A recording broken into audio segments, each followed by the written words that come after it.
पूर्णमदः पूर्णमिदं पूर्णात् पूर्णमुदच्यते पूर्णस्य पूर्णमादाय पूर्णमेवावशिष्यते। ओम श्री गणेशाय नमः। ओम श्री सरस्वती देवै नमः। ओम श्री परमात्माने नमः।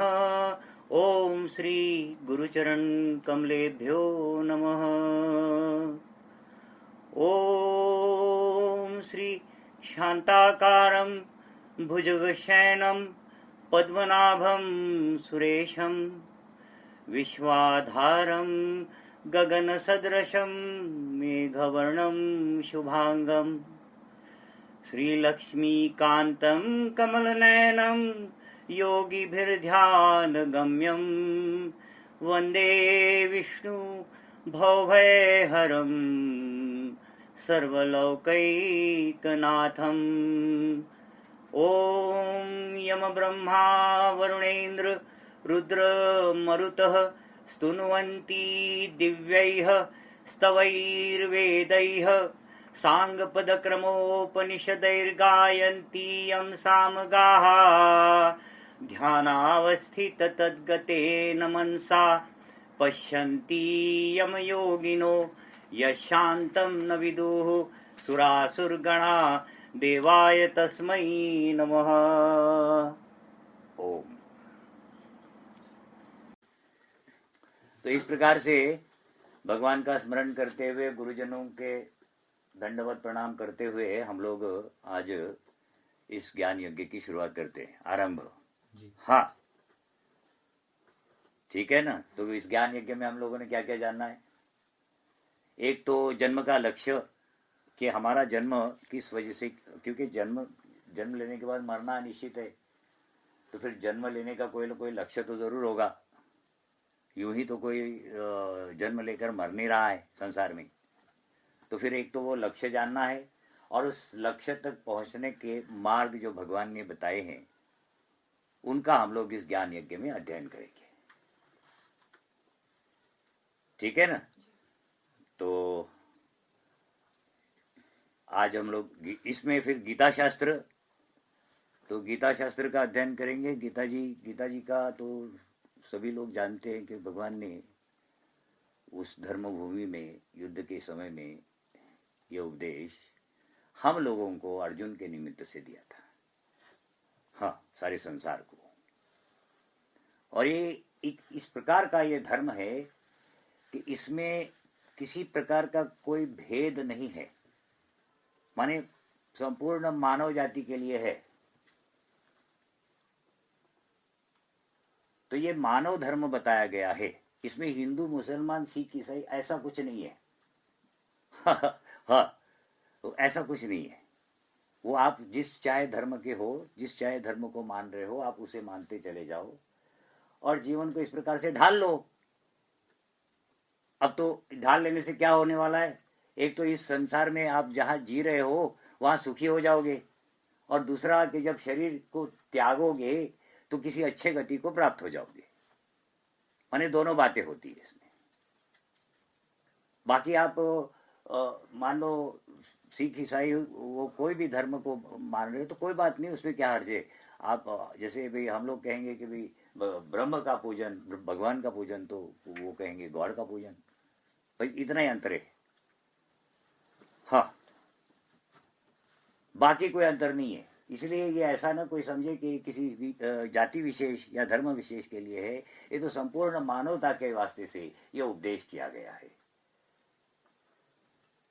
हाँ, क्योंकि उस काल में जब ये उपदेश दिया जा रहा था अर्जुन को, ये जो संप्रदाय हम लोग आज देख रहे हैं, ये जो जितने अलग अलग प्रकार के धर्म बताए गए थे, इनका अस्तित्व नहीं था। मात्र एक वो सनातन धर्म चला आ रहा था। न तो हिंदू था, न मुसलमान था, न सिख था, न ईसाई था। वो मात्र एक सनातन धर्म था। अब उस सनातन धर्म की कोई एक संस्कृति थी, ठीक है ना।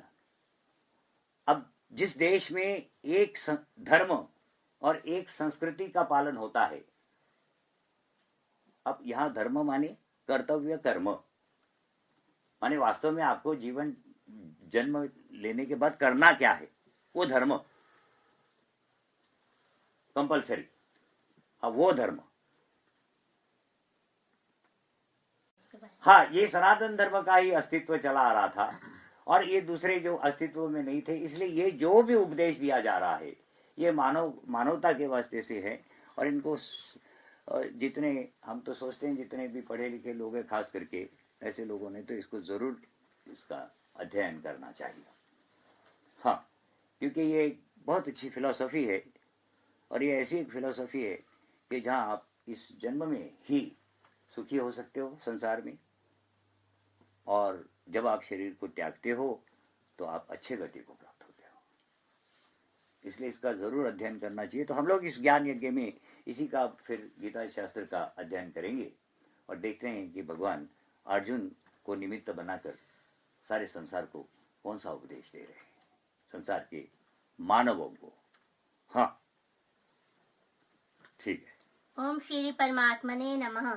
अथ श्री गुरु चरण कमलेभ्यो नमः। अथ गणेशाय नमः। ओम अथ अर्जुन विषाद योगो नाम प्रथम अध्यायः। धृतराष्ट्र बोले, हे संजय, धर्म भूमि कुरुक्षेत्र में एकत्रित युद्ध की इच्छा वाले मेरे और पांडु के पुत्रों ने क्या किया? संजय बोले, उस समय राजा दुर्योधन ने व्यूह रचना युक्त पांडवों की सेना को देखकर और द्रोणाचार्य के पास जाकर ये वचन कहा। अच्छा, इसमें देखना कि भगवान के जब भगवान ने युद्ध टालने के काफी प्रयास किए, परंतु जब उनके प्रयास विफल हो गए तो फिर युद्ध निश्चित हो गया। तो युद्ध जब निश्चित हो गया तो यहाँ व्यास जी, ये जो गीता जी है ये भगवान ने अर्जुन से युद्ध भूमि पर कही है और इसको व्यास जी ने उतारा है, लिखा है, ठीक है ना। वही व्यास जी जो धृतराष्ट्र को जिन्होंने दिव्य दृष्टियां दी थी इस युद्ध को देखने के वास्ते से, देने की वो ये की थी और दी थी संजय को, ठीक है ना, धृतराष्ट्र को नहीं दी थी। तो क्योंकि धृतराष्ट्र ने कह दिया कि देखो जी, हमने तो सारी उम्र अंधे रहे, हमने तो कुछ देखा नहीं, हमने तो किसी को जानना पहचाना ही नहीं है, तो बेहतर है कि ये हमारा सारथी संजय है, तो इनको आप दिव्य दृष्टि दे दो, तो फिर ये देख करके बताएगा। तो ये एक बिल्कुल वो जैसे रनिंग कमेंट्री होती है ना लाइव, वो अब चल रही है, अब चलेगी। अब यहाँ पर इस अध्याय में भगवान व्यास भूमिका बना रहे हैं, ठीक है ना। तो इस प्रकार से धृतराष्ट्र फिर संजय को पूछते हैं कि उस धर्म भूमि में, उस कुरुक्षेत्र के युद्ध भूमि पर मेरे और पांडु के पुत्रों ने क्या किया, ये अब बताओ।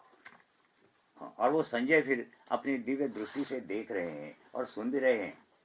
हाँ, बाद में हम लोग दिव्य दृष्टि किसको कहते हैं ये सीखे जानेंगे। हाँ, हे आचार्य, आपके बुद्धिमान शिष्य द्रुपद पुत्र धृष्टद्युम्न द्वारा व्यूहकार खड़ी की हुई पांडु पुत्रों की इस बड़ी भारी सेना को देखिए।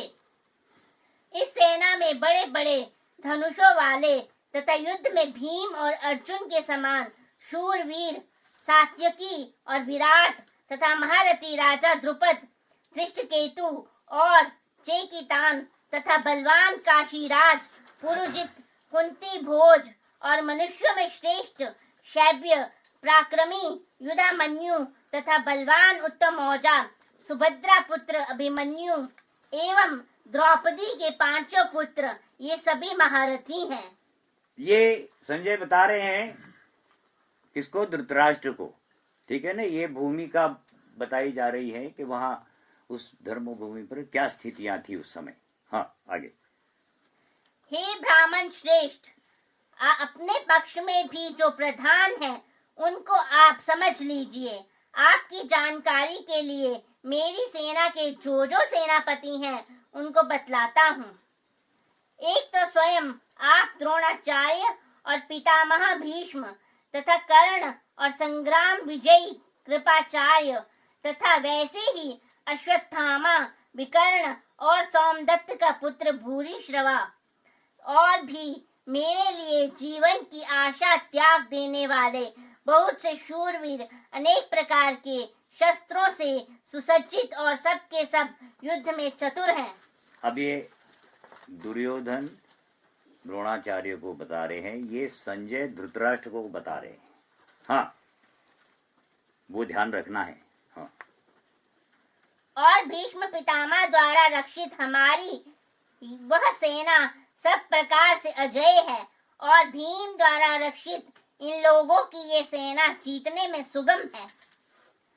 इसलिए सब मोर्चों पर अपनी अपनी जगह स्थित रहते हुए आप लोग सभी निसंदेह भीष्म पितामह की ही सब ओर से रक्षा करें।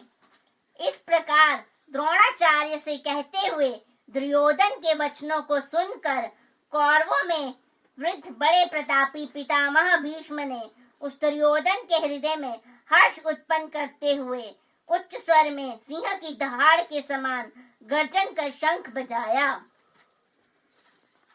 इसके पश्चात शंख और नगारे तथा ढोल, मृदंग और नरसिंघे आदि बजे एक साथ ही बज उठे। वह शब्द बड़ा भयंकर हुआ। इसके अनंतर सफेद घोड़ों से युक्त उत्तम रथ में बैठे हुए श्री कृष्ण महाराज और अर्जुन ने भी अलौकिक शंख बजाए। और उनमें ये है ना, उस जमाने में इसी प्रकार के ये धर्म युद्ध हुआ किया करते थे। अब धर्म युद्ध माने क्या और अपने ये जो युद्ध होते हैं इसमें अंतर क्या है? इसमें है ना, हर किसी न किसी प्रकार का दाव लगा करके दुश्मन को चित्त करना, ये आज का सिस्टम है। और उसमें ऐसा नहीं था, एक विशेष डिसिप्लिन हुआ करती थी कि इतने बजे से इतने बजे तक युद्ध का समय, फिर छुट्टी, फिर अपना गले मिलो भले, कोई उसमें कोई समस्या नहीं। हाँ, उसके बाद फिर से दूसरे दिन सूर्योदय से सूर्यास्त तक के ऐसा कुछ समय हुआ करता था और काफ़ी सारी नीति नियम हुआ करते थे जिसका योद्धा लोग पालन किया करते थे। ठीक है ना? तो ये शंख बजाना वगैरह, अब आजकल का युद्ध देखो ना, अब शंख बजाने जाए तो हो गया फिर तो AK-47 ही चल पड़ती है। हाँ, तो वो अलग स्थितियां हैं, स्थितियों का अंतर है ना, काल का अंतर है। हाँ, उनमें श्री कृष्ण महाराज ने पांचजन्य नामक, अर्जुन ने देवदत्त नामक और भयानक कर्म वाले भीमसेन ने पौंड्र नामक महाशंख बजाया। कुंती पुत्र राजा युधिष्ठिर ने अनंत विजय नामक और नकुल तथा सहदेव ने सुघोष और मणिपुष्पक नामक शंख बजाए। श्रेष्ठ धनुष वाले काशीराज और महारथी शिखंडी एवं धृष्टद्युम्न तथा विराट और अजय सात्यकी, राजा द्रुपद एवं द्रौपदी के पांचों पुत्र और बड़ी भुजा वाले सुभद्रा पुत्र अभिमन्यु, इन सभी ने हे राजन सब ओर से अलग अलग शंख बजाए। और उस भयानक शब्द ने आकाश और पृथ्वी को भी गुंजाते हुए धृतराष्ट्र के यानी आपके पक्ष वालों के हृदय विदीर्ण कर दिए।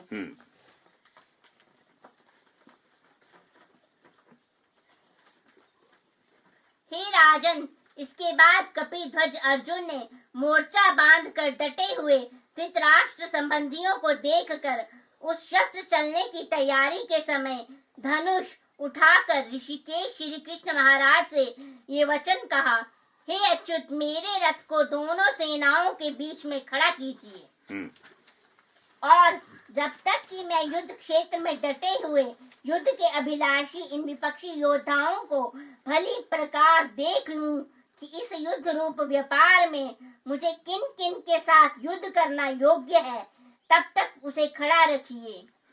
और दुर्बुद्धि दुर्योधन का युद्ध में हित चाहने वाले जो ये राजा लोग इस सेना में आए हैं, इन युद्ध करने वालों को मैं देखूंगा।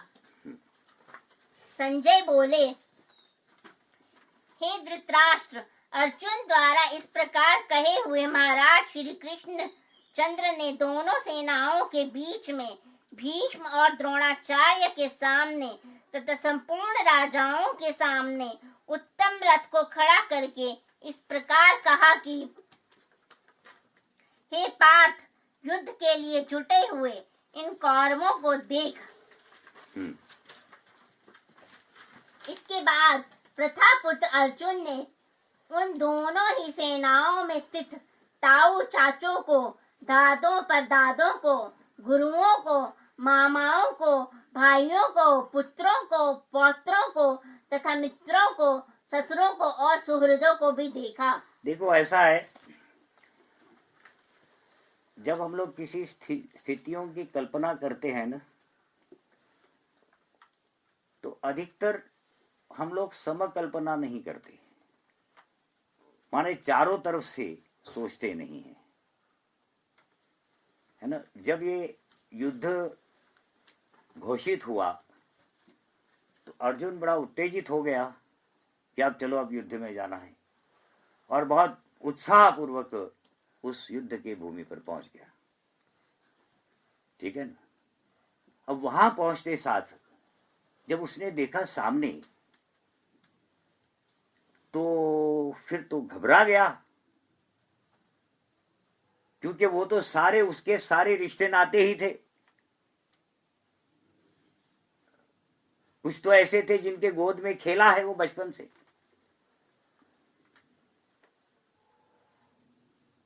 अब उसको वास्तविक स्थितियों का ज्ञान हो गया। अरे बाप रे, हाँ, ये बात उसने पहले नहीं सोची थी, वो उसके कल्पना में आई नहीं। हाँ, ये वहां प्रत्यक्ष जब हुआ तब उसको वो शौक लगा है। तो देखो उसकी मनस्थिति क्या होती है, देखो आगे पढ़ो। इस प्रकार उन उपस्थित संपूर्ण बंधुओं को देखकर वे कुंती पुत्र अर्जुन अत्यंत करुणा से युक्त होकर शोक करते हुए ये वचन बोले। हाँ, अब वो जो उदासी, ठीक है ना, वो निराशा, हताशा, हाँ, तो जो डिजेक्शन, फ्रस्ट्रेशंस, तो ये सारी चीजें, अवसाद, डिप्रेशन, ये सारा घेरने लग गया, माने तमोगुण घेरने लग गया। हाँ, तमोगुण हावी होने लग गया सारे दूसरे गुणों पर। हाँ। अर्जुन बोले, हे कृष्ण, युद्ध क्षेत्र में डटे हुए युद्ध के अभिलाषी इस स्वजन समुदाय को देखकर मेरे अंग शिथिल हुए जा रहे हैं और मुख सूखा जा रहा है तथा मेरे शरीर में कंप एवं रोमांच हो रहा है। हाँ, ये वो परिस्थितियां है जहाँ अचानक इस प्रकार की ये स्थिति सामने ही, कि सारे मेरे रिश्ते नाते जिनके साथ मैंने बचपन बिताया, जीवन गुजारा, और ऐसे वो लोग युद्ध में मेरे सामने खड़े हो गए। अब तो वो भगवान से कह रहे हैं कि भगवान मेरी तो हालत खराब है, हाँ, कुल मिला के। हाँ, हाँ, मुंह सूख रहा है, प्यास लग रही है, हाँ, वो हाथ पैर ढीले पड़ गए, अब मुश्किल है मेरे से कुछ होना। हाँ, मैंने हथियार डालने की स्थिति, और फाइनली डाल ही देना उसने। हाँ, आगे। तथा हाथ से गांडीव धनुष गिर रहा है और त्वचा भी बहुत जल रही है तथा मेरा मन भ्रमित सा हो रहा है, इसलिए मैं खड़ा रहने को भी समर्थ नहीं हूँ। और हे केशव, मैं लक्षणों को भी विपरीत ही देख रहा हूँ तथा युद्ध में स्वजन समुदाय को मारकर कल्याण भी नहीं देखता। हाँ, ये सारा देखकर मुझे तो ये सब कुलक्षण लग रहे हैं। हाँ, अब शकुन कि क्या हो रहा है, सारे लक्षण मुझे ठीक नहीं दिखाई दे रहे हैं। हाँ, मोहित हो रहा हूं मैं इन स्थितियों से। हाँ, और हे कृष्ण, मैं ना तो विजय चाहता हूँ और ना राज्य तथा सुखों को ही। हे गोविंद, हमें ऐसे राज्य से क्या प्रयोजन है अथवा ऐसे भोगों से और जीवन से भी क्या लाभ है क्योंकि हमें जिनके लिए राज्य, भोग और सुख आदि अभिष्ट हैं, वे ही सब धन और जीवन की आशा को त्याग कर युद्ध में खड़े हैं। हाँ, ये निराशा की बोली, ये निराशा दिखाती है। हाँ, कि कहाँ हम आ गए, अब किस वास्ते से हम ये युद्ध कर रहे हैं? सुख चैन के वास्ते से। अब सुख चैन किसके लिए? हमारे लिए और ये सारे लोगों के लिए।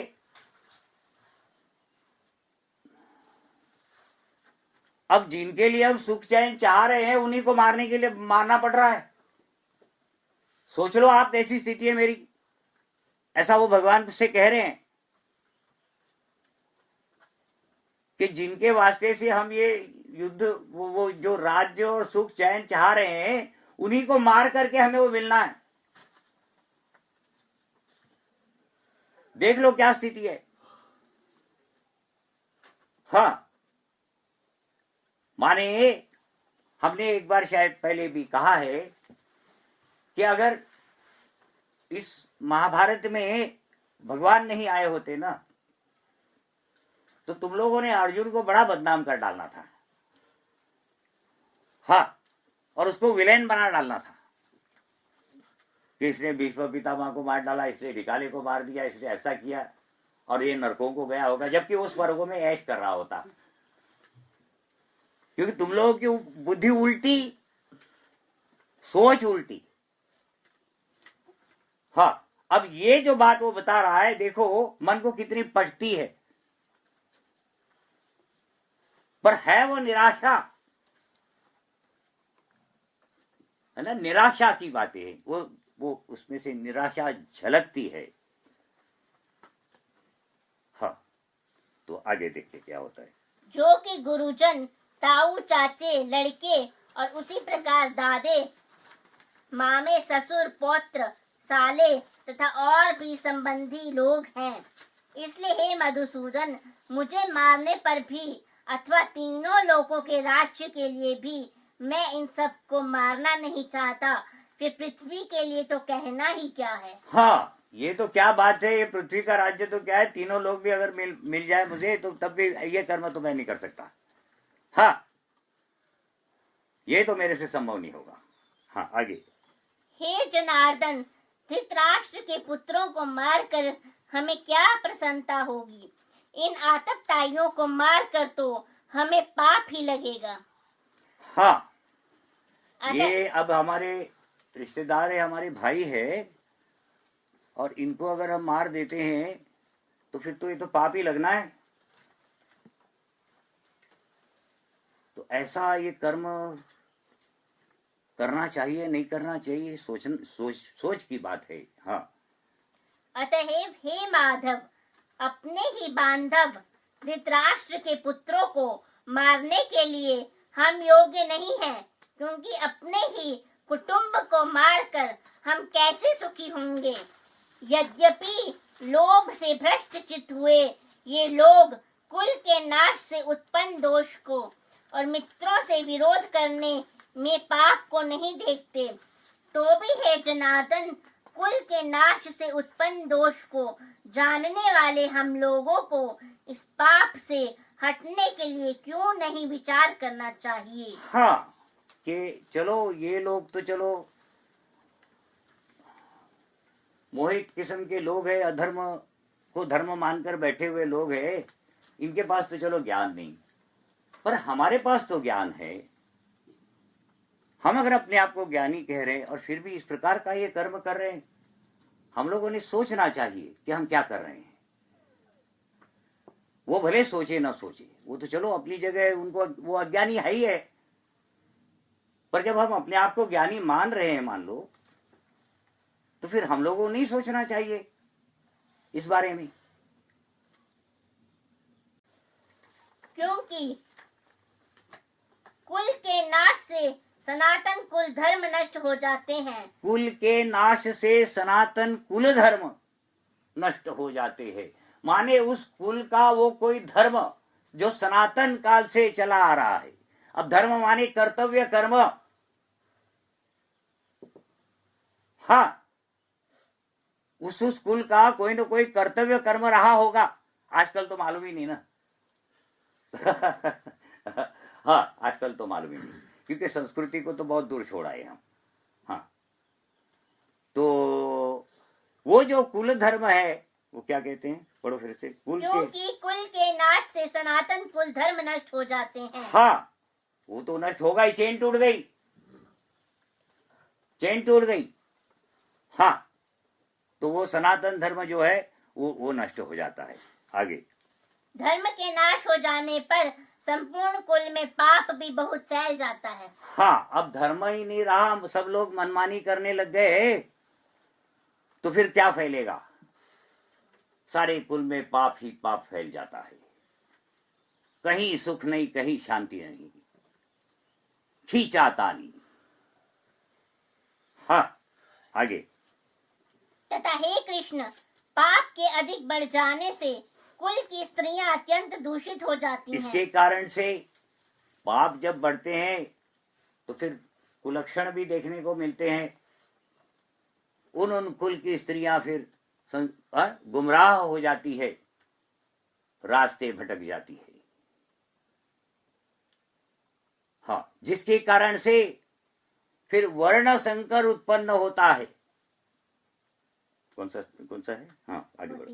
हे वार्ष्णे, स्त्रियों के दूषित हो जाने पर वर्ण संकर उत्पन्न होता है। हाँ, वर्ण संकर उत्पन्न होता है, वर्ण संकर।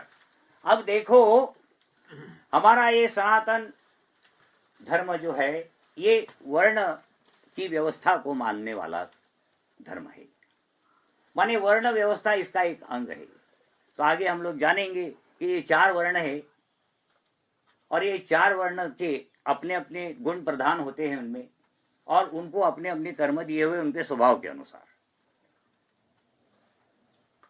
अब जब स्त्रियां गुमराह हो जाती है तो उसमें जो बीज पड़ता है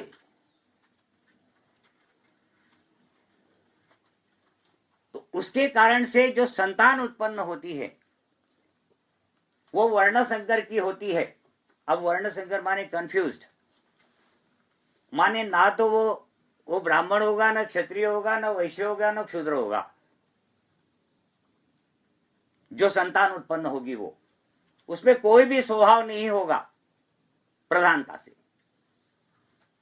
क्योंकि इनके अपने अपने स्वभाव होते हैं। अब जब उसका वो स्वभाव कोई भी नहीं होगा तो वो करेगा क्या दुनिया में, ये भी सोच लो। हाँ, तो इस प्रकार से एक वे वर्ण संकर की प्रजा उत्पन्न होती है, और उस वर्ण संकर की प्रजा से क्या होता है आगे। और वह वर्ण संकर कुल घातियों को और कुल को नरकों में ले जाने के लिए ही होता है। हाँ, वो जो कुल घाती माने जिन्होंने कुल धर्म को नष्ट किया, उनको ये वर्ण संकर माने, अब उनका बाप माने, उनको वो नरकों में भेजने वाले लोग होते हैं अपने कर्मों द्वारा। हाँ, लुप्त हुई पिंड और जल की क्रिया वाले अर्थात श्राद्ध और तर्पण से वंचित इनके पितृलोक भी अधोगति को प्राप्त होते हैं। हाँ, सारे क्रिया कर्मों को का त्याग हो जाता है। अधिकतर सारा पाप ही पाप फैल गया, कौन करेगा क्रिया कर्म, कोई बताने वाला भी तो नहीं रह जाएगा। ये तो स्थिति हो चुकी है कि आज तो ये स्थिति है कि कोई बताने वाला ही नहीं रह गया कि ऐसा करो, क्योंकि उसकी कोई सुनता ही नहीं। हाँ उसको बोलते तू पुराने जमाने का आदमी है। हाँ हाँ जी, पुराने जमाने का आदमी जो बता रहा है वो ये नहीं देख रहा है कि ये संसार में अफरा तफरी कितनी मची हुई। देख लो, एक घर सुखी दिखा दो, लालटेन लेके निकलना ढूंढने के लिए, सुखी घर नहीं मिलने वाला। कैसे मिलेगा, मालूम ही नहीं क्या कर्म करने। यहाँ आने वालों के घर सुखी है। अच्छा चलो ठीक वो है, मिल जाएंगे। ठीक है चलो आगे। हाँ। और इन वर्ण संकर कारक दोषों कौन सा से नंबर कौन सा है? 43। हाँ हाँ। और इन वर्ण संकर कारक दोषों से कुल घातियों के सनातन कुल धर्म और जाति धर्म नष्ट हो जाते हैं। हाँ। तथा हे जनार्दन, जिनका आज आप अगर है ना, आपको मिट्टी का घड़ा बनाना है ना, तो कुमार ढूंढने निकलो। हाँ हाँ हाँ, वो तो समझो कि खत्म ही हो गया, ट्रेड ही खत्म हो गया वो, है ना। तो वो जाति धर्म नष्ट हो गया। हाँ, जाति धर्म नष्ट हो गया। तथा हे जनार्दन, जिनका कुल धर्म नष्ट हो गया है, ऐसे मनुष्यों का अनिश्चित काल तक नरक में वास होता है, ऐसा हम सुनते आए हैं। हाँ, हम ऐसा सुनते हैं कि ऐसे जिनका कुल धर्म नाश हो गया है, उनको मालूम ही नहीं कि उनके कुल का क्या धर्म था, क्या कर्म था। तो ऐसे लोगों को तो हमने सुना है कि ये सारे नरकों को चले जाते हैं। हाँ, कुल मिला के माने अर्जुन तो निराशा को प्राप्त हो चुके हैं,